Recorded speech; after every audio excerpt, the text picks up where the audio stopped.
О қалай қалың жұрт, берін қалбай барыңы, көк жамынып жер бетін, Ноорuz келді, елімізге Ноорuz келді. 20-21 март Алабұқа районының Көксерек айылында Ноорuz майрамына қарата жұрт келечеги коомдук бирикмеси, улуттук оюндардын түрлөрү, улак тартыш, одарышмак, аркан тартыш, кол күрөш, таяк тартыш, кыргыз күрөш жана спорттон волейбол, алыстыкка чуркоо, шахмат боюнча бүйүр кызыткан мелдеш өткөрөт.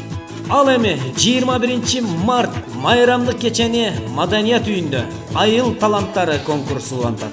Майрамдык кечени кыргыз эстрада жылдыздары Алтынбек Порошов, Канатбек Ирназаров, Ажарлуу Айым Асай бийке жана башка ырчылар коштойт. Алып баруучу Курманбек Ниязбеков.